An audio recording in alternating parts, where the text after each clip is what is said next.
ओम अज्ञानतिमिरान्धस्य ज्ञानाञ्जनशलाकया चक्षुरुन्मीलितं येन तस्मै श्रीगुरुवे नमः। श्रीचैतन्यमनोभीष्टं स्थापितं येन भूतले स्वयं कदा मह्यं ददाति स्वपदान्तिकं। वन्देऽहं श्रीगुरो श्रीपदकमलं श्रीगुरुं वैष्णवांश्च श्रीरूपं सागरजातं सहगण रघुनाथं तं सजीवं साद्वैतं सावधूतं परिजनसहितं कृष्णचैतन्यदेवं श्रीराधा कृष्णपादान् सहगण ललिता श्रीविशाखान्विताश्च हे कृष्णा करुणा सिंधु दीनबंधु जगतपते गोपेश गोपिका कांत राधा कांत नमस्तुते। तप्त कांचन गौरांगी राधे वृंदावनेश्वरी वृषभानुसुते देवी प्रणमामि हरिप्रिये। वाञ्छाकल्पतरुभ्यश्च कृपा सिन्धुभ्य एव च पतितानां पावनेभ्यो वैष्णवेभ्यो नमो नमः।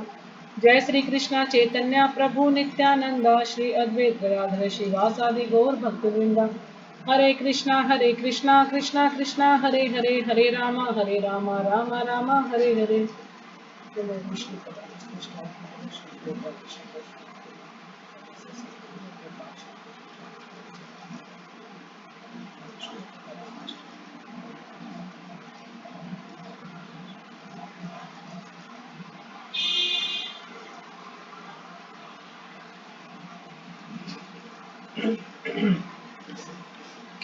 तो हरे कृष्णा माता जी, हाँ रेवत जी, हरे प्रणाम। कृष्णा, प्रणाम सभी को।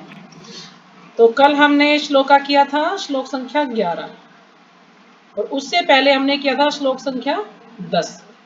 तो श्लोक संख्या 10 में हमने पढ़ा था कि मृत्यु के समय जो व्यक्ति अपने प्राण को भोहों के मध्य स्थिर कर लेता है, तो ये इसमें भगवान अर्जुन को समझा रहे हैं किसके बारे में, षट चक्र योग के बारे में भगवान को समझा रहे हैं अर्जुन को, कि जो अपने प्राण को भोहों के मध्य में स्थित कर लेता है और योग शक्ति के द्वारा अविचलित मन से पूर्ण भक्ति के साथ परमेश्वर के स्मरण में अपने को लगाता है, यानी अपना जो प्राण है, प्राण वायु को भोहों के मध्य, ये इसको ये ब्रह्मरंध्र बोलते हैं यहाँ पर, आज्ञा चक्र, तो यहाँ पर वो अपना उसको ले आता है अपनी सारी उसको प्राण वायु को, और फिर योग शक्ति के द्वारा अविचलित मन से उसका मन जो है मन को कंट्रोल करता है, उसका मन अविचलित है यानी विचलित नहीं होता है, मन से पूर्ण भक्ति के साथ परमेश्वर के स्मरण में अपने को लगाता है, पूरा ध्यान जो है भगवान को स्मरण करने में लगा देता है, वो वह निश्चित रूप से भगवान को प्राप्त होता है। तो फिर वो निश्चित रूप से भगवान को प्राप्त होता है, तो भगवान ये अर्जुन को बता रहे हैं कि जो योगी है वो किस प्रकार से साधना करता है।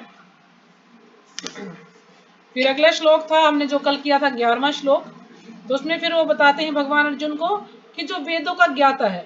अब इसमें एक क्वेश्चन हो सकता है कि कौन व्यक्ति है जो ब्रह्म में प्रवेश पा सकता है, ऐसा व्यक्ति कौन है कि जो ब्रह्म में प्रवेश पा सकता है ना। जो निर्विशेषवादी हैं वो ब्रह्म में लीन होना चाहते हैं, तो इस प्रकार से इसमें ये बताया, पात्रता बताई गई है कि ब्रह्म में कौन प्रवेश पा सकता है। तो जैसे इसमें शुरुआत क्या क्या इसमें बताएं कि क्या क्या उसके अंदर गुण होने चाहिए। एक तो जो वेदों का ज्ञाता हो, यानी जिसको वेदों का पूरा ज्ञान हो, जो ओमकार का उच्चारण करते हैं, यानी जो ओमकार का, ओमकार जो है भगवान कृष्ण का ही नाम है ओमकार, लेकिन ये सबकी अपनी अपनी चेतना पर डिपेंड करता है कि वो ओम को किस प्रकार से जपता है ना। हम जो हरे कृष्ण महामंत्र जपते हैं उसमें ओम सम्मिलित है, हमें अलग से ओम जपने की जरूरत नहीं है। लेकिन अब मान लीजिए जैसे बोलते हैं ना, ओम सूर्याय देवाय नमः, है ना, ओम नमः शिवाय, ओम नमः शिवाय बोलते हैं। माता जी, हाँ हरे जी, कृष्णा में जब हम हरे कृष्णा करते तो इसमें ओम सम्मिलित है। हाँ जी, इसमें है, हमें उसके अलावा वो कुछ करने की जपने की जरूरत नहीं है। प्रभुपाद जी ने बताया है कि अगर हम हरे हम्म। कृष्ण का जप करते हैं तो उसमें सब कुछ सम्मिलित है, ओम भी उसमें आ जाता है, तो हमें अलग से उसको जपने की आवश्यकता नहीं है। लेकिन जो लोग हरे कृष्ण महामंत्र को नहीं जपते हैं, अब जैसे कि ओमकार वैसे भगवान कृष्ण का ही नाम है, लेकिन हर चीज लोगों को इसके बारे में ज्ञान नहीं है। कुछ लोग जो जपते हैं ओम नमः शिवाय, है ना, कुछ लोग जपते हैं ओम सूर्य देवाय नमः, या और किसी को याद कर तो ओम बोल देते हैं हर चीज में, लेकिन ओम सिर्फ विष्णु के लिए बोला जाता है, लेकिन वो उनकी जो है चेतना पर डिपेंड करता है कि वो उसको ओम को किस प्रकार से ले रही हैं, और जिस जिस देवी देवता का भी वो ध्यान करते हैं ओम लेकर, तो वो उसी लोक में जाते हैं। ये जो है इस पे पड़ता है प्रभाव। तो इसमें यही बता रहे हैं कि जो वेदों का ज्ञाता हो, जो ओमकार का उच्चारण करता हो, और जो सन्यास आश्रम के बड़े बड़े मुनि हैं वे ब्रह्म में प्रवेश कर सकते हैं। यानी जो सन्यास आश्रम के बड़े बड़े मुनि, यानी वो सन्यासी होना चाहिए, वेदों का ज्ञाता होना चाहिए, ओमकार का उच्चारण करता हो, तो ऐसे जो व्यक्ति हैं वो ब्रह्म में प्रवेश कर सकते हैं। जो ये सन्यासी यहाँ पर बताया गया ये भक्त नहीं है, ये सन्यासी अलग है, लेकिन जो वैष्णव भक्त है वो अलग है, दोनों में डिफरेंस है। तो उसके लिए ये पात्रता बताई गई कि इसको क्या क्या उसके अंदर गुण होने चाहिए, अगर ये गुण उसके अंदर हैं तो वो ब्रह्म में प्रवेश कर सकता है। ऐसी सिद्धि की इच्छा करने वाले ब्रह्मचर्य व्रत का अभ्यास करते हैं। अब जो ब्रह्म में लीन होना चाहते हैं, जैसे कि मायावादी है, निर्विशेषवादी, निराकारवादी, ये लोग ब्रह्म में लीन होना चाहते हैं। जो एक भक्त है, वैष्णव भक्त, तो कभी ब्रह्म में लीन होना नहीं चाहता। जो भक्त है वो कभी किसी प्रकार की मुक्ति की इच्छा नहीं करता, सिर्फ उसकी एक ही इच्छा होती है कि मैं सिर्फ भगवान की सेवा कर सकूं, चाहे मैं इस लोक में या भगवान के लोक में भी चला जाऊं, तो मैं वहां भगवान की सेवा करना चाहता, बस और कुछ उसको नहीं चाहता वो। लेकिन जो निर्विशेषवादी हैं उन वो लोग ऐसा करते हैं। तो ये बता रहे कि ऐसी सिद्धि प्राप्त करने के लिए क्या करना, ब्रह्मचर्य व्रत का अभ्यास भी करना है। यानी उनको जो ब्रह्मचर्य व्रत का अभ्यास यानी 25 साल तक बताते हैं कि हमें ब्रह्मचर्य का पालन करना है। यानी हमारी जो इंद्रियां हैं वो हमारे कंट्रोल में होनी चाहिए, संयम होना चाहिए हमारे अंदर।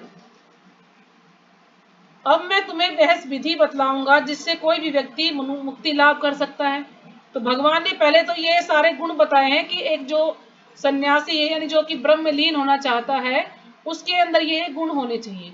फिर भगवान आगे उसके बताते हैं कि अब मैं तुम्हें वह विधि बताऊंगा, वो विधि बतलाऊंगा जिससे कि हर व्यक्ति मुक्ति लाभ कर सकता है, हर व्यक्ति मुक्ति प्राप्त कर सकता है, उससे वो लाभ उसको मिल सकता है। तो ये हम इसको पढ़ते हैं एक बार दोबारा से, तो शायद आपको सबको समझ आ जाएगा। तो श्लोक है ये, यद अक्षरम वेद विदो वदन्ति विशन्ति यद तयो वीतरागा यदि छन्तो ब्रह्मचर्यम चरन्ति तते पदम संग्रहण प्रवेक्षये। तो इसका तात्पर्य पढ़ते हैं हम श्रीपाद जी के द्वारा। श्रीपाद जी की जय। श्री कृष्ण अर्जुन के लिए षट चक्र योग की विधि का अनुमोदन कर चुके हैं। कृष्ण जो है, श्री कृष्ण को ये षट चक्र योग के बारे में बता चुके हैं, जिसमें प्राण को भोहों के मध्य स्थिर करना होता है। अब ये कितनी कठिन विधि है ना, कि प्राण को, जो प्राणवायु को भोहों के मध्य स्थिर करना, हमारी जितनी भी इंद्रियां हैं सबको हमें इकट्ठा करना, सबको जो है भगवान का ध्यान करना परमात्मा रूप में। तो ये बड़ा कठिन कार्य है। लेकिन जो वे हरे कृष्ण महामंत्र जप करते हैं तो उसमें हमें अपनी इंद्रियों को ऐसे नहीं करना होता। क्यों? क्योंकि जब इस व्यक्ति की मृत्यु होगी तो इसकी जो प्राणवायु खोपड़ी पाड़ के कहते हैं ना, खोपड़ी फोड़ के बाहर निकलती है वो। तो ये बहुत ही कठिन कार्य होता है। लेकिन जो भक्त है वो तो हमेशा ही अपनी इंद्रियों को भगवान की सेवा में लगाता है। भाई भगवान की आरती कर रहा है, भगवान के लिए भोग बना रहा है, भगवान को स्नान करा रहा है ना, तो सारी इंद्रियां हमारी भगवान की सेवा में लगी रहती हैं। तो ये एक आसान विधि है जो हर व्यक्ति कर सकता है। ये जो कठिन विधि है ये सब लोगों के बस की बात नहीं है, और आजकल कलयुग में तो बिल्कुल ही पॉसिबल नहीं है ये वाली विधि। तो इसलिए श्री कृष्ण अर्जुन के लिए षट चक्र योग की विधि का अनुमोदन कर चुके हैं, जिसमें प्राण को भोहों के मध्य स्थिर करना होता है। यह मानकर कि हो सकता है अर्जुन को षट चक्र योग अभ्यास न आता हो, तो कृष्ण अगले श्लोकों में इसकी विधि बताते हैं। यानी ये मानते हैं भगवान, हो सकता है कि प्रभुपाद जी हमें समझा रहे हैं कि हो सकता है अर्जुन को ये षट चक्र योग की विधि के बारे में ना पता हो, तो इसका वर्णन भगवान अगले श्लोकों में करेंगे। तो भगवान कहते हैं कि ब्रह्म यद्यपि अद्वितीय है। अब जो ब्रह्म क्या है, अद्वितीय है, बिल्कुल अलग है सबसे। इसको कहते हैं ना कि अनोखा है, बिल्कुल ऐसा है ब्रह्म, यानी सबसे अलग है बिल्कुल। किंतु उसके अनेक स्वरूप होते हैं। अब भगवान के जो है अलग अलग स्वरूप होते हैं, अलग अलग रूप होते हैं ना भगवान के। कितने असंख्य रूप हैं भगवान के, इतने सारे नाम है भगवान के, तो हम लोगों को तो पता भी नहीं, हम सिर्फ 2-4 नाम ही भगवान के बारे में जानते हैं। विशेषतः निर्विशेषवादियों के लिए अक्षर या ओंकार ब्रह्म है। अब जो निर्विशेषवादी हैं, निर्विशेषवादियों के लिए है ये मेन जो है ओंकार ब्रह्म, यानी वो अक्षर या ओंकार, ये क्या है, ब्रह्म के लिए। यानी भगवान का नाम क्या है, ओमकार, या ब्रह्म के नाम से वो जो है उनको पुकारते हैं। तो मेन है ओमकार के नाम से वो पुकारते हैं। कृष्ण यहाँ पर निर्विशेष ब्रह्म के विषय में बता रहे हैं, जिसमें सन्यासी प्रवेश करते हैं। अब यहाँ पर किसकी ब्रह्म की बात है, ब्रह्म 2 प्रकार के हैं। तो इसमें यहाँ पर भगवान बता रहे हैं निर्विशेष ब्रह्म के बारे में। क्योंकि जो आत्मा है उसको भी ब्रह्म कहा जाता है और भगवान को भी ब्रह्म कहा जाता है। तो ब्रह्म के कई जो है अर्थ हो सकते हैं, जैसे जैसे हम पढ़ेंगे तो और भी अर्थ निकल के आएंगे।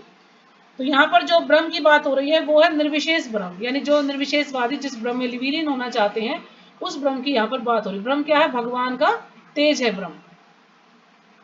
तो उसके विषय में बताया जिसमें सन्यासी प्रवेश करते हैं, यानी जो ब्रह्म है उसमें सन्यासी प्रवेश करते हैं। कौन सन्यासी? जो निर्विशेषवादी हैं या मायावादी हैं। ये भक्त के लिए नहीं है, वैष्णव भक्त इनसे अलग होता है।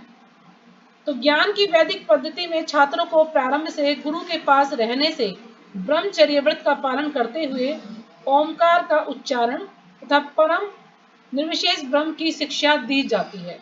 अब पहले के समय में क्या होता था कि गुरुकुल होते थे, तो गुरुकुल में बच्चों को शुरू से ही ये शिक्षा दी जाती थी ब्रह्म के बारे में। लेकिन आजकल के जो स्कूल कॉलेज हैं वो इस तरह के हैं कि वहां पर भक्ति के बारे में कोई शिक्षा नहीं दी जाती। बच्चों को सिर्फ भौतिक शिक्षा दी जाती है जिससे कि वो अच्छी जॉब कर सकें और ज्यादा से ज्यादा धन कमा सकें, बस उनको भगवान के बारे में कोई ज्ञान नहीं दिया जाता। लेकिन पहले के समय में गुरुकुल थे तो उसमें बच्चों को ब्रह्म का ज्ञान दिया जाता था। उन्हें यह सिखाया जाता था कि कैसे हमें ब्रह्मचर्य व्रत का पालन करना है। लेकिन आजकल तो ब्रह्मचर्य व्रत का पालन करना बहुत ही मुश्किल है। जो कोई इस्कॉन से जुड़े हैं उन भक्तों को छोड़कर बाकी कोई भी ब्रह्मचर्य व्रत का पालन नहीं कर सकता। क्यों? क्योंकि आज के समय बच्चे, लड़के लड़कियां एक स्कूल में पढ़ते हैं, वहीं उनकी उम्र भी नहीं होती शादी की, तभी से उनके संबंध बनने शुरू हो जाते हैं। और जबकि शास्त्रों में कहा गया है कि 25 वर्ष तक हमें ब्रह्मचर्य व्रत का पालन करना है। ब्रह्मचर्य व्रत का यदि हम पालन करते हैं तो उससे क्या होगा कि उससे हमारी जो है और ज्यादा शक्ति हमें मिलती है ना, पवित्रता हमारे अंदर आती है। और जो पवित्रता है वो बहुत ज्यादा जरूरी है। जैसे अब कोई औरत है, अगर वो अच्छे से ब्रह्मचर्य का पालन करती है ना, तो क्या होगा कि उसकी जो पवित्रता है वो बहुत ही मायने रखती है। जैसे कि एक इसमें कथा भी आती है कि एक स्त्री थी, उसका पति कोढ़ी था। आपने सबने सुनी होगी कथा। तो उसका पति कोढ़ी था और वो किसी वेश्या से मिलने के लिए आतुर था, रोज वेश्या से मिलने के लिए जाता था। तो वो स्त्री उसको एक दिन लेके आ रही थी वापस। उसके पैर जो है वो कौन से ऋषि थे, अभी मैं नाम भूल गई उनका, तो कोई ऋषि थे, मांडव ऋषि शायद कुछ नाम था उनका। तो मांडव ऋषि थे तो उनसे उसके पैर जो है टकरा गए। तो उन्होंने श्राप दे दिया कि कल जो है तुम्हारा पति सूर्यास्त होने से पहले ये मर जाएगा, ये बचेगा नहीं। तो उसने कहा कि ऐसे कैसे हो सकता है? तो वो कहती है अगर मैंने सिवाय अपने पति के किसी और का ध्यान नहीं किया तो ये जो है ये सूर्य ही ना निकले कल। उसने सूर्य को ही रोक दिया। वो इतनी पवित्र औरत थी, इतनी सती थी अपने पति के प्रति। तो सूर्य अब निकले नहीं तो उजाला कैसे हो? तो ब्रह्मा और ये जो है इंद्र और कई देवता उसके पास जाते हैं और उसको कहते हैं कि तुम सूर्य को निकलने दो, सूर्य के निकलने दो, सूर्य नहीं निकलेगा तो तनिक क्या हो जाएगा, तो सूर्य को निकलने दो और हम ये तुम्हें वचन देते हैं कि सूर्यास्त होएगा तो तुम्हारे पति की मृत्यु हो जाएगी, हम उसको दोबारा से जिंदा कर देंगे। तो फिर जब सूर्य निकला तो उसके पति की मृत्यु हुई तो उसको उन्होंने दोबारा से जिंदा किया। तब जाके वो औरत जो है मानी, तो बिल्कुल जिद पे अड़ गई कि आज सूर्य निकल ही नहीं सकता, क्योंकि मैंने अगर तन मन धन से बिल्कुल अपने पति का ही ध्यान किया, किसी और पर पुरुष का ध्यान नहीं किया है, तो सूर्य ना निकले। तो यानी ये जो ब्रह्मचर्य व्रत का जो पालन किया गया है इसलिए बताया गया कि इससे हमारी जो है और ज्यादा पवित्रता हमारे अंदर आती है, हमारी शक्ति स्ट्रोंग होती है, जो कि सबके लिए बहुत ज्यादा जरूरी है। अगर कोई स्त्री सती है तो जैसे कि सत्यवान सावित्री की कथा आती है कि इसमें वो अपने पति को यमराज से भी बचा कर ले आती है, कितनी सती है वो। तो इस प्रकार से ये पवित्रता हमारे अंदर आती है। इसको बोलते हैं चैस्टिटी, इंग्लिश में चैस्टिटी क्या कुछ बोलते हैं, मुझे इंग्लिश का इतना नहीं पता। तो इस प्रकार से यानी पवित्रता बहुत ज्यादा जरूरी है। तो लेकिन पहले के समय में गुरुकुल में बच्चों को शिक्षा दी जाती थी शुरुआत से ही, लेकिन आज के समय में शिक्षा बच्चों को नहीं दी जाती है। तो प्रारंभ से गुरु के पास रहने से ब्रह्मचर्य व्रत का पालन करते हुए ओमकार का उच्चारण तब परम निर्विशेष ब्रह्म की शिक्षा दी जाती है। तो यानी उनको ओमकार का उच्चारण करना सिखाया जाता था। दो कार्य उनको सिखाए थे, ओमकार का उच्चारण और परम निर्विशेष ब्रह्म की शिक्षा, यानी ब्रह्म के बारे में ओमकार का उच्चारण करना है और ब्रह्म की कि ब्रह्म कौन है उसके बारे में शिक्षा दी जाती थी। इस प्रकार वे ब्रह्म के दो स्वरूप से परिचित थे। तो ये दोनों स्वरूप क्या है? ब्रह्म के ये दोनों स्वरूप, एक तो ब्रह्म यानी जो कि भगवान है और दूसरा ओमकार है, वो भी ब्रह्म का ही नाम है, भगवान का ही नाम ओमकार। तो दो प्रकार से उनको ये शिक्षा दी जाती थी। या इसको हम ये भी समझ सकते हैं कि ब्रह्मचर्य व्रत की भी शिक्षा दी जाती थी और उन्हें भगवान के रूप ब्रह्म की भी शिक्षा दी जाती थी। दोनों प्रकार से उनको शिक्षा दी जाती थी। तो यह प्रथा छात्रों के आध्यात्मिक जीवन के विकास के लिए अत्यावश्यक है। तो ये जो प्रथा थी ये बच्चों के आध्यात्मिक विकास के लिए बहुत ही ज्यादा आवश्यक है, लेकिन आज के समय में ऐसा नहीं है। किंतु इस समय ऐसा ब्रह्मचर्य जीवन, अविवाहित जीवन बिता पाना बिल्कुल संभव नहीं है। लेकिन आज के समय में ये अविवाहित जीवन यानी ब्रह्मचर्य का जीवन बिताना संभव नहीं है। बहुत ही मुश्किल है, बहुत ही कठिन है कि 25 वर्ष तक कोई ब्रह्मचर्य व्रत का पालन कर सके।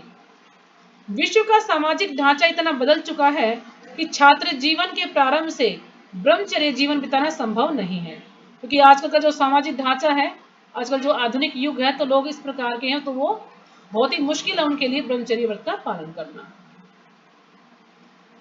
यद्यपि विश्व में ज्ञान की विभिन्न शाखाओं के लिए अनेक संस्थाएं हैं, विश्व में ज्ञान की विभिन्न शाखाओं के लिए अनेक संस्थाएं हैं, किंतु ऐसी मान्यता प्राप्त एक भी संस्था नहीं है जहां ब्रह्मचर्य के सिद्धांतों में शिक्षा प्रदान की जा सके।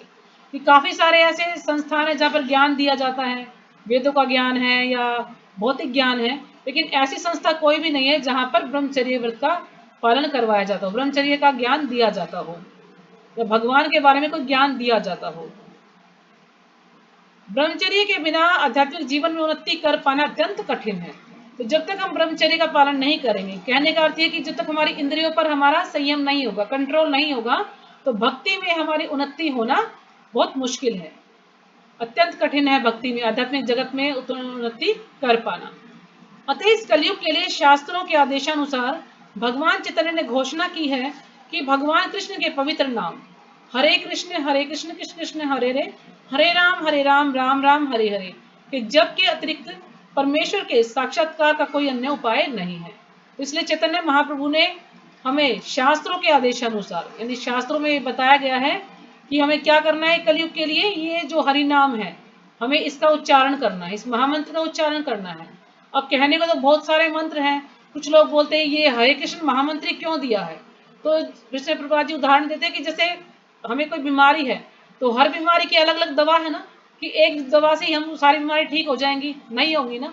इसी प्रकार से हर बीमारी की अलग दवा है, तो हर युग के लिए अलग अलग मंत्र है। तो ये कलयुग के लिए स्पेशल मंत्र है ये हरे कृष्ण महामंत्र। अगर हम इसका उच्चारण करेंगे तो धीरे धीरे हम जो है हमारा उद्धार हो जाएगा और एक दिन ऐसा होगा कि हम भगवान के धाम चले जाएंगे। अगर हम श्रद्धा से बिल्कुल तन्मय होकर भगवान में तल्लीन होकर हम इस मंत्र का जप करते हैं, कहते एक हरि नाम अगर हम लेते हैं तो इतने पाप हमारे नष्ट हो जाते हैं जितने पाप हम कर भी नहीं सकते। तो लेकिन वो एक नाम कैसा होना चाहिए, बिल्कुल शुद्ध नाम होना चाहिए। अभी हम लोग जो नाम जप कर रहे हैं वो शुद्ध नहीं है, अभी वो नाम अपराध के ही बल पर हम कर रहे हैं। क्यों? क्योंकि हम नाम जप कर रहे हैं और बार बार कुछ ना कुछ अपराध भी हमसे हो रहे हैं, चाहे वो सूक्ष्म अपराध हो या कोई बड़े अपराध हो, लेकिन अनजाने में या जानबूझकर या मन से या वाणी से कुछ ना कुछ अपराध हमसे हो जाते हैं, तो अभी हम शुद्ध नाम की स्थिति में नहीं है। तो ठीक है, कुछ समझ आया माता जी, या इसमें कुछ और सुधार करने की आवश्यकता है? पूनम माता जी लेफ्ट हो गई क्या इसमें से? हरे कृष्णा माता जी, समझ हाँ जी, आया हरे माता जी, कृष्णा। बहुत अच्छी गुजार माता जी हाँ, अच्छे वो से बार समझ बार नेट जा रहा में। है इनका। माता जी इसमें यही है कि भाई हमें जब पहले था, मान ले जो ये क्या बोलते हैं इसको, आश्रम थे उनमें रखते थे तो ब्रह्मचार्य का पालन करते थे, पहले युगों में ब्राह्मण जो शिक्षा देते थे। हाँ लेकिन जी, अब ऐसा कुछ नहीं है, अब ऐसी शिक्षा दी जाती है कि उसमें अगर कोई चाहे तो भी वो अपने नियमों का पालन नहीं कर सकता हाँ जी, ब्रह्मचार्य का। बिल्कुल। इसमें यही मान ले समझ में क्योंकि आया कि आजकल यूट्यूब पे इतना सब कुछ मसाला मिलता है, तो बहुत मुश्किल है मन को कंट्रोल करना, है ना। हम कहीं भी बाहर जाते हैं तो देखते हैं आजकल यूट्यूब पे, ना तो बाहर भी हम जाते हैं, बच्चे स्कूलों में पढ़ते हैं, तो मतलब उनकी उम्र नहीं होती उससे पहले उन्हें ज्ञान हो जाता है हर चीज़ का। तो ये क्या है, ये फ़ोन से, टीवी से, या जो आजकल का रहन सहन है, खान पान है, उससे जो है बच्चों ऐसा कार्य कर पाते हैं। तो इसलिए मतलब ब्रह्मचर्य जी का वातावरण पालन पे करना बड़ा मान ले ये मुश्किल है। कलयुग का प्रभाव लगा लो, मान ले चलो इंसानों को तो ये कह दे कि भाई हाँ, ये टीवी में देख के या फोन में देख के, कि आम मान ले पशुओं में भी देखते हैं, गांव तो में थे पशुओं का तब तो और माता जी अब भी चेतना नहीं है ना, पशुओं के अंदर चेतना नहीं है। वही तो कह रहे हैं प्रभा जी नहीं की हम भी फिर ना पशुओं की तरह से ही बस ये 4 कार्यों में लगे रहते हैं। वही बात है ना कि खाना, सोना, बच्चे पैदा करना और रक्षा करना, उसी में हम लोग लगे रहते हैं। क्यों? क्योंकि हमारी बुद्धि भी पशु जैसी होती जा रही है। लेकिन हमें मनुष्य शरीर मिला है तो कम से कम अपनी बुद्धि का इस्तेमाल सही जगह करें ना। हमें तो ये समझना चाहिए हमें कि तो आखिर हमें भगवान का नाम लेना है, अपना उद्धार करना है। अब पशुओं नहीं की माता चेतना जी नहीं मैं है तो उनका तो कार्य ही यही है, बस वो तो करेंगे ही। हाँ जी, बोलिए। हरे कृष्ण माता जी, मैं ये नहीं बताना चाहती, मैं ये बोल रही थी कि वो तो है भाई, मनुष्य में तो बुद्धि दे है, लेकिन हम हाँ, फोन का, टीवी का या स्कूलों का ये कह के हम मान लो वो करते हैं। हाँ। लेकिन अब पशु ही है, जैसे कि पहले बिल्ली थी, वो साल में एक बार शायद बच्चे देती थी या 2 बार देती थी। लेकिन अब वो टाइम होता था उनका कि भाई इस महीने में देंगे, कुत्ती का हम्म, कुत्ता का लगा लो, या और भी कई जानवर है, उनका हर का टाइम होता है हम्म। कि इस टाइम पे बच्चे देंगे। लेकिन अब वो टाइम नहीं है, अब बारहमासी देते हैं। दूसरी हाँ बात जी। माता जी, जैसे कि गांव में भैंस और गाय हम रखते हैं, तो जो वो होता है जो सांड बोलते हैं, वो चाहे कितनी छोटी पाडी भैंस कुछ भी हो, अगर हम पानी पिलाने उसको लेके गए हैं तो भी उसको खराब कर देता, भाग के चढ़ जाता है उसके ऊपर। ये क्या बोलेंगे इसको? हाँ, ये हमारी कई भैंसों को खराब किया है, तो ये हम्म। कलयुग का ही असर होगा माता जी, हाँ नहीं जी, पहले ऐसा बिल्कुल। थोड़ी ना होता था। हाँ, तो ये तो बिल्ली है, अब अभी हमारे घर हो में गया। बिल्ली है, एक बाई चांस आ गई थी कहीं से, तो हर 4 महीने में बच्चे दे देती है। बच्चे देगी कहीं किसी और के घर उठा के यहाँ ले आएगी। हम बिल्कुल परेशान हो चुके हैं, घर नहीं छोड़ रही, हमने उसको भगा भी लिया, डांट भी लिया, सब कुछ कर लिया, लेकिन वो छत पे बैठी रहती है, जाती नहीं है। बच्चों को यहाँ ला के छोड़ देती है, हम छोड़ भी आते फिर यहाँ ला के रख देती है बच्चों को। बस कितने 2 साल से हम बिल्लियां ही पाल रहे हैं यहाँ पे, परेशान हो चुके हैं बिल्कुल। क्या करें, तो अब यही जीव बात है। है ना माता जी, इनको इनको कौन शिक्षा देता है? मान ली हाँ, इसको तो तो वही ना, चलो मारा तो नहीं हमें। जाता ना, उनको खाना तो देना ही पड़ेगा, अब देते हैं उनको, क्या करें। तो परेशान कर रखा है। तो ये आपकी बात बिल्कुल ठीक है, ये कलयुग का ही प्रभाव है। क्योंकि पहले तो हाँ हम ये सुनते थे भाई बिल्ली साल में या 1-2 बार बच्चे दे देगी, लेकिन अब 4 महीने बच्चे दे देती है बिल्ली। इतना हाँ बच्चे बड़े भी बिल्कुल। नहीं, तो और दूसरी बच्चे देने का समय आ जाता है। तो अब वो ठीक भी है। बेचारी परेशान है, पर क्या करे? हाँ, क्या करे, कुछ नहीं, उसे बुद्धि नहीं है ना इतनी, उसे बुद्धि नहीं है। एक बार फंस जाती है बच्चे, फिर दोबारा जाके फिर फंस जाती है, फिर बच्चे पैदा कर देती है। तो पुनः माता जी समझ आया क्या श्लोक? ठीक है, अगर कुछ और समझना आया तो आप फिर बताना, मैं थोड़ा सा और देखती हूँ इसमें। तो अब आज हम करेंगे 12वां श्लोक, ठीक है। सर्वद्वाराणि संयमे मनो हृदय विरुद्ध निरुद्ध च मूर्धया न मूर्धन्याया ध्यात्मनः प्राणम स्थितो योग धारणाम। तो जो भी माता जी पढ़ना चाहे श्लोक पढ़ सकती है। हरे हरे कृष्ण। कृष्णा माता जी, दंडवत प्रणाम। हाँ श्लोक जी। अध्याय संख्या 8, भगवत प्राप्ति, श्लोक संख्या 12। सर्वद्वार द्वारण संयम्य मनो हृदय निरुद्ध च मूर्धन्याराध्य आत्मनः प्राणाम अस्थित योग धारणम। हरे कृष्णा माता जी, दंडवत जी, प्रणाम। हरे कृष्ण माता जी, दंडवत प्रणाम सभी भक्तों को। माता जी ये श्लोक माता जी ने करवा दिया था ना हाँ 11वां जी, उस करवा दिन? देते, इसको थोड़ा सा एक बार रिपीट किया मैंने ना, थोड़ा सा अच्छा अच्छा, समझ कम आया था, थोड़ा रिपीट किया। चलो ठीक है। श्रीमद् थोड़ा भगवत टफ श्लोक गीता है ना ये, यथार्थ काफी टफ श्लोक है ये, इसलिए। अध्याय 8 भगवत प्राप्ति, और इसमें श्लोक है 28, 8वां अध्याय और 28 श्लोक है इसमें, और श्लोक संख्या है 12।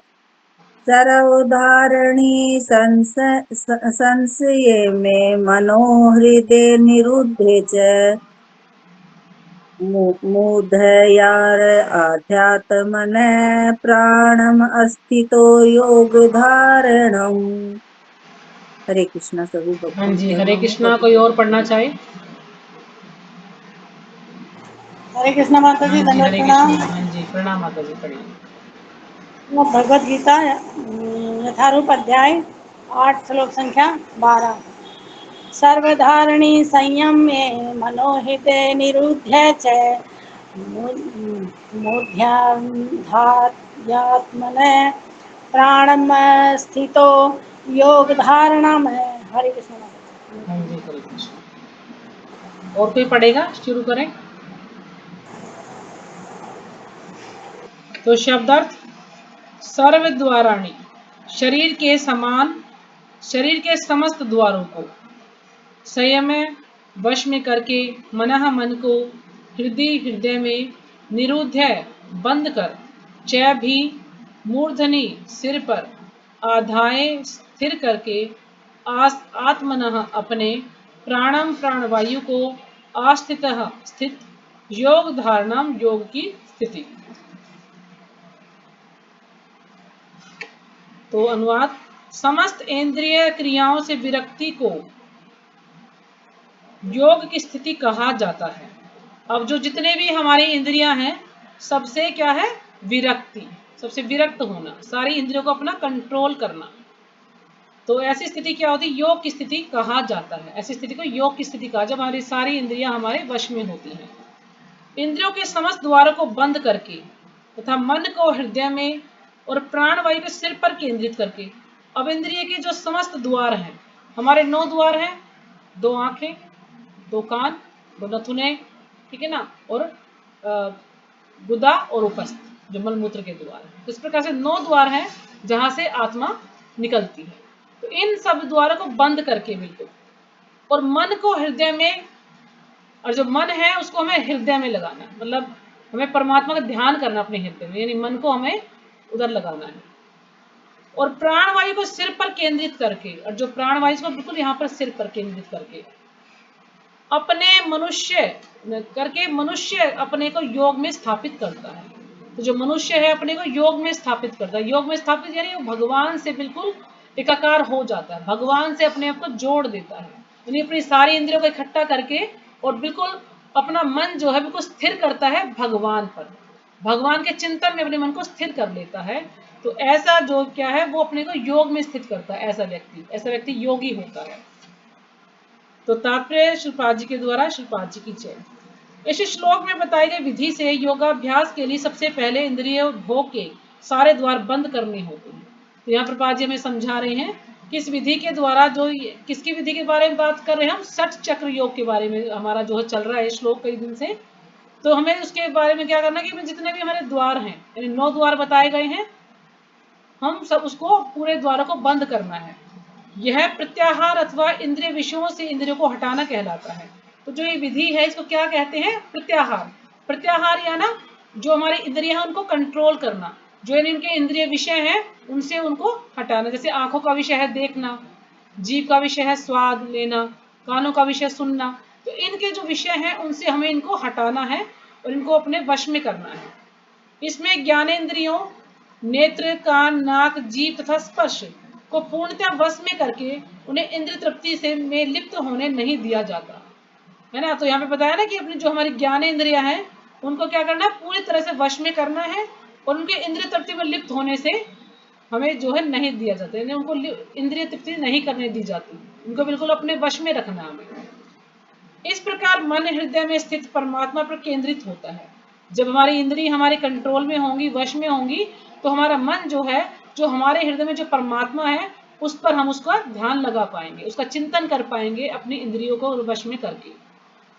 और प्राणवायु को सिर के ऊपर तक चढ़ाया जाता है, और जो प्राणवायु है उसको सिर के ऊपर तक चढ़ाया जाता है। इसका विस्तृत वर्णन 6ठे अध्याय में हो चुका है। हमने जो 6ठा अध्याय पढ़ा था तो उसमें पूरा यही बताया गया था ना, ध्यान के बारे में ही हम सबने इसमें पढ़ा था। तो किंतु जैसा कि पहले कहा जा चुका है, अब यह विधि व्यवहारिक नहीं है, यानी अब यह विधि करने योग्य नहीं है। इस विधि को हम व्यवहार में नहीं ला सकते, इसको हम नहीं कर सकते इस कलयुग में। ये पहले की विधि है।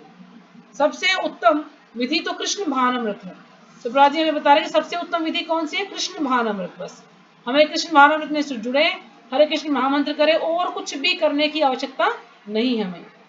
यदि कोई भक्ति में अपने मन को कृष्ण में स्थिर करने में समर्थ होता है, तो उसके लिए अविचलित दिव्य समाधि में बने रहना सुगम हो जाता है। अगर कोई अपने मन को कृष्ण में स्थिर कर लेता है ना, पूरी तरह से वो तन मन धन से अनन्य भक्ति करता है कृष्ण की। अनन्य भक्ति यानी किसी और कोई नहीं, सिर्फ कृष्ण ही, सिर्फ कृष्ण की अनन्य भक्ति करता है, तो वह कृष्ण में स्थिर करने में समर्थ होता है। तो अपने मन को कृष्ण में स्थिर कर सकता है, यानी उसका मन जो है सिर्फ कृष्ण में ही टिक सकता है और कहीं नहीं जाएगा, कहीं नहीं भागेगा वो।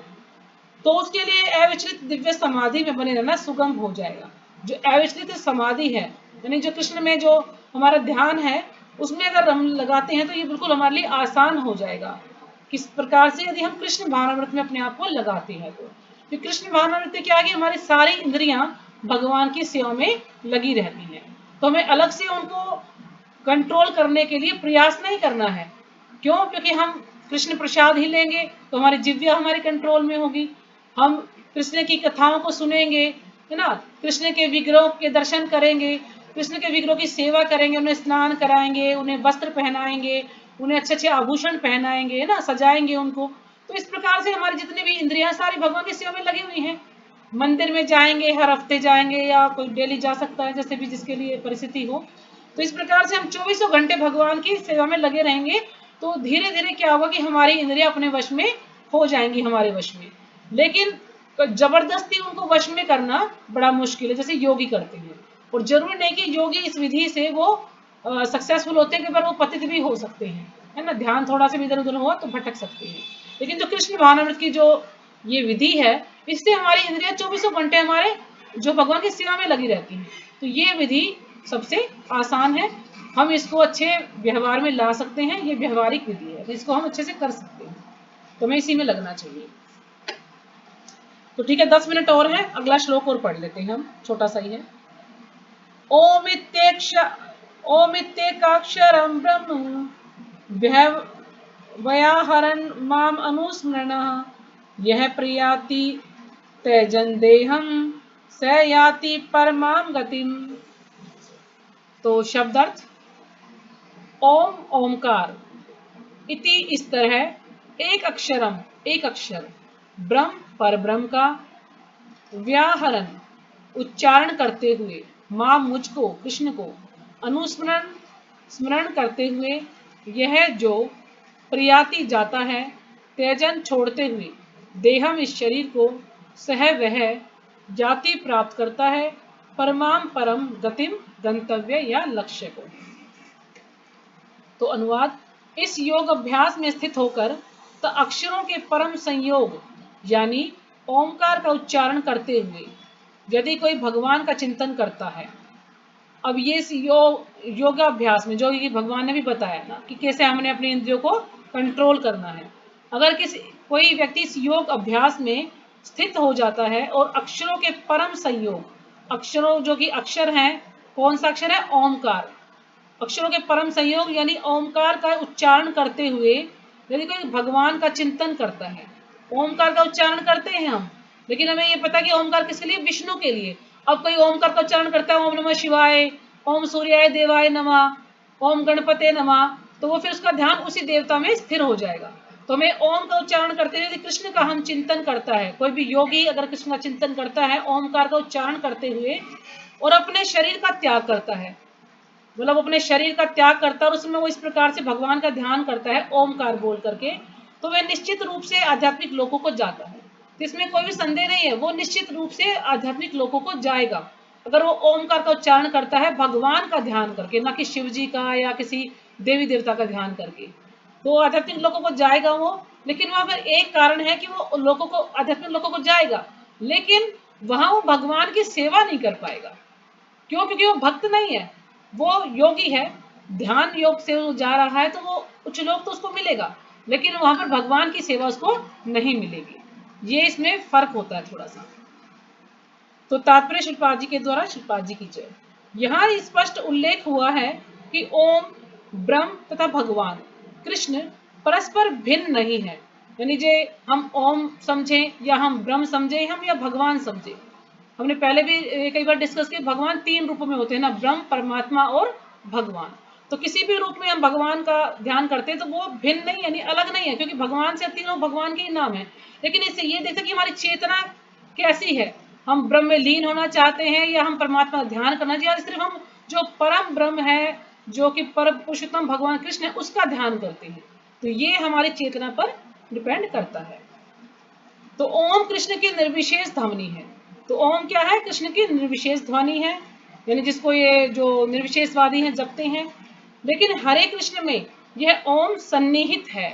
तो यह बता रहे हैं ना कि उसमें ये सन्निहित है, ये ओम शब्द। इस युग के लिए हरे कृष्ण मंत्र जप की स्पष्ट संतुति है, यानी इस युग के लिए हरे कृष्ण महामंत्र जप की ही स्पष्ट संतुति है, यानी इसकी सिफारिश की गई है। इसका ही इसके बारे में बताया गया कि हम इस कलयुग के लिए हरे कृष्ण महामंत्र जप ही करें। अतः यदि कोई हरे कृष्ण कृष्ण कृष्ण हरे हरे, हरे राम राम राम हरे हरे इस मंत्र का जप करते हुए शरीर त्यागता है, तो वह अपने अभ्यास के गुण अनुसार आध्यात्मिक लोकों में से किसी एक लोक को चाहता है। अगर हम इस विधि के द्वारा इस मंत्र का ध्यान करते हुए अगर हम शरीर त्याग करते हैं, तो हम भगवान के आध्यात्मिक लोक को जाएंगे, वैकुंठ लोकों को हम जाएंगे। वहां पर कृष्ण के भक्त कृष्ण लोक या गोलोक वृंदावन को जाते हैं, और जो सगुणवादियों के लिए आध्यात्मिक आकाश में अन्य अनेक लोग हैं जिन्हें वैकुंठ लोक कहते हैं। किंतु निर्विशेषवादी तो ब्रह्म ज्योति में ही रह जाते हैं, है ना। जो निर्विशेष ब्रह्मवादी हैं वो ब्रह्म ज्योति में ही रह जाते हैं, यानी उनके आध्यात्मिक लोक तो है वो भी, लेकिन वहां भगवान की सेवा नहीं है। वो सिर्फ एक स्थान पर पड़े रहेंगे जाकर वहां पर। जैसे इसमें उदाहरण देते हैं कि जैसे फ्रिज में हम कुछ बर्फ जमा देते तो एक जगह पर रहे ना, इस प्रकार से वो फ्रीज हो जाते हैं, वहां पर कुछ नहीं करते। जैसे उनका समय आता है, समय पूरा होता है, फिर से वो पृथ्वी लोक में आते हैं, और आके फिर वो किसी ना किसी परोपकार्य में लग जाते हैं। तो मान लीजिए अस्पताल, कॉलेज, स्कूल, इन चीजों में वो लग जाते हैं, यानी वो अच्छे से उनकी भक्ति पूरी नहीं होती है, फिर दोबारा से वो भक्ति करते हैं, जब जाके वो कहीं भगवान के धाम जाएंगे। यानी वो आध्यात्मिक लोक में तो जाएंगे ये लोग, लेकिन वो भगवान के धाम में नहीं जाएंगे, वहां भगवान की सेवा नहीं कर पाएंगे। वैसे किसी उच्च लोक में, आध्यात्मिक लोक में वो लोग जा सकते हैं। तो ये फर्क है भक्त में, और ये जो भक्त है निर्विशेषवादी वगैरह, उसमें फर्क है। तो और माता जी ये जो सगुणवादी ये वादी ये कौन से होते हैं? सगुणवादी यही है जो भगवान के रूप को मानते हैं, यानी भक्ति ही है ये। सगुणवादी जो भगवान के रूप को मानते हैं, और निर्गुणवादी या निराकारवादी जो भगवान के रूप को नहीं मानते हैं, ये फर्क है इसमें। तो ठीक है, यहीं पे विराम करते हैं। अगला श्लोक काफी बड़ा है, तो हम उसको कल लेंगे, कल ले लेंगे। परसों छुट्टी रखेंगे, निर्जला एकादशी वाले दिन छुट्टी करेंगे, ठीक है। माता जी कल हरिद्वार जाओगे क्या? नहीं माता जी, हरिद्वार नहीं जा रहे हैं। 2-3 दिन के लिए घर से निकलना बड़ा मुश्किल है माता जी। कुछ तो गर्मी भी है, फिर बच्चे भी व्रत करेंगे, तो नहीं होगा बच्चों के लिए ना सफर में। घर में तो बच्चे फिर भी कर लेंगे, और दूसरा फिर सास भी है, तो 2-3 दिन के लिए नहीं जा सकते। सुबह जाके शाम को तो आ भी जाए, लेकिन 2-3 दिन के लिए नहीं जा सकते। तो माता जी गर्मी घर में पता नहीं लग रही है गर्मी, बाहर निकलते ही बहुत जोर की हाँ जी गर्मी वही है। ना माता जी, अब है ना सबकी परिस्थिति अलग अलग है ना। सबका स्वास्थ्य ऐसा नहीं है कि भाई वो सफर कर सके।